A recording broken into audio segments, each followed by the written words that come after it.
Hi guys, Sal Galvin. I am live from Brisbane, Bris Vegas. They're talking about. I'm live from Brisbane at the moment, and I am with one of the most interesting women you've ever met. I'm with Caroline Bellenger. Welcome, Caroline. Hey Sal. Hi everyone. Caroline is International Triathalon World Champion. She just flew in Thursday a week ago. Her and her son Amadeus wore the green and gold. They're Australian representatives at the International Triathalon World Championships. Like, well done you, Caroline. Thank you. Thank you so much. To wear the green and gold. Hi Gillian. Well done you to wear the green and gold. So Caroline, you are actually a bit of an ambassador for mental health as well, aren't you?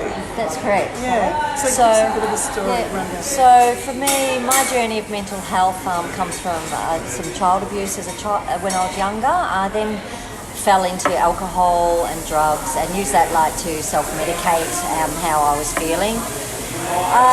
Fast forward, a lot of mental health issues and depression and diagnosis and everything like that. I eventually got sober 10 years ago.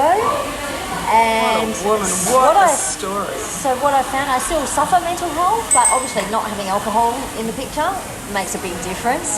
And then I found exercise. And so for me, exercise is probably the key to me managing my mental health. Amazing. So you've gone from an addiction to alcohol to then an addiction to running and swimming and triathlon and sport? I worked out me, I'm probably rather addictive personality type. I am too. And I think sometimes rather than be what you're not, work with what you've got. Yeah. And I've found because if I try, so when I found running, I needed to replace alcohol with something. Yeah. And running certainly helped with my mental health, how I felt. It helped me physically as well.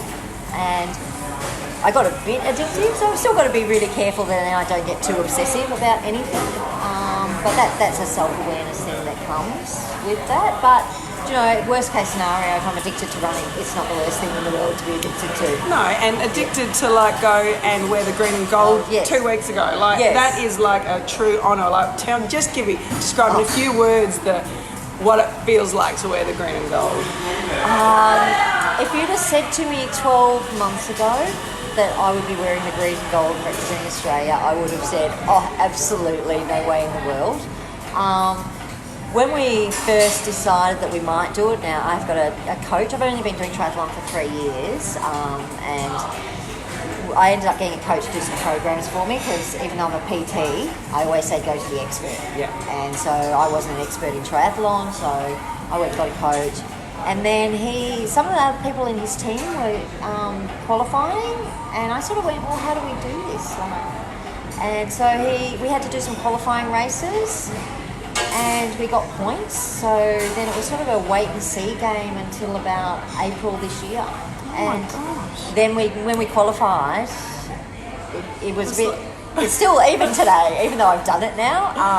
I still am oh my god! I like to look back on the photos. And go, it was real. It was real. I have got that. So when we got our triathlon suits in the green and gold and all it was such an honour.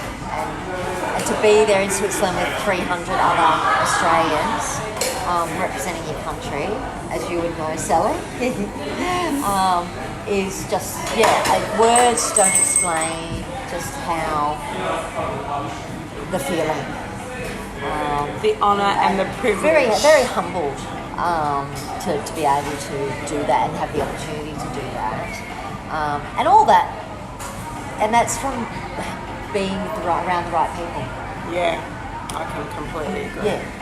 Because, really with some training, if you're relatively sporty or you're not and you take it up, anyone can achieve this stuff. Just got a mindset, believe you can, be crazy enough to think you can, maybe, and just work hard. And just keep taking little steps to do it. Yeah. You are a truly amazing woman, Caroline. Yeah. I feel truly blessed to have met you and have you in my life. I must say though, Sal, in the swim, it was probably the Good worst conditions I could have possibly had. Yeah. So I was almost in the midst of a mental health breakdown Were in the you? middle of the ocean, or the Lake Geneva. And I just had to keep We're swimming. in the Lake Geneva. Lake Geneva. Did you hear that, guys? I literally had to just keep putting one arm in front of the other going, okay, if you can just make it to the finish line, onto land, back on land, you've got a bike and a run. And you can do that. So just keep pushing through. I had like every demon of you're not good enough, I'm not fast enough, or I'm an imposter for being here. And I just had to just keep going just a little bit further, and just push through it. So yeah, mental health comes up. If you've been affected by mental health, it's not something that will maybe ever go away. Yeah. So you've just got to always be vigilant of those little thoughts that come in. Yeah. And then as soon as you be aware and go, okay, that's probably not so good, and work out ways to mitigate what that side of the brain's saying, and try and use all your resources, whether it's gratitude, mental health training, just self-belief. Know what knocks you into instability and just reduce that as much as possible. That's I know that's with myself. Yeah, and sometimes that's like you just take a deep breath and just go, okay. And sometimes I've got to pull right. Oh, I couldn't in the middle of a race, but if I'm at home, it might be I just need 5 minutes sitting under a tree, or I need to go for a run. I need to go now. But it's finding out what works for you too. And I think that's part of becoming aware of yourself. Because everyone's different. Everyone's experience is different, and everyone's story is different. So to have there is no blanket one fits all solution for mental because health. we're human. Everybody paints a different picture, don't they? Yeah. Thanks so much, Gillian. Oh, Gillian's there watching. Thank you, Gillian. Thanks so much, Caroline. Caroline, Australian representative, world champion triathlon, Switzerland. 2 weeks ago, she just flew in, her and her son Amadeus. Caroline Bellenger. Thanks so much for joining us today. Take care. Take care.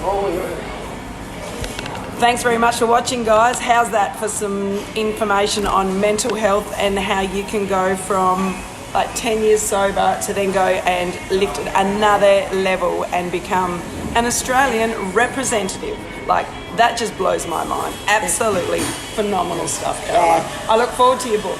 Oh yes, I'm going to write a book. I am writing a book. I shouldn't say I'm going to. I am. I've already started. This is going to be one hell of a story. One hell of a ride. All right, thanks for watching, guys. Ciao for now.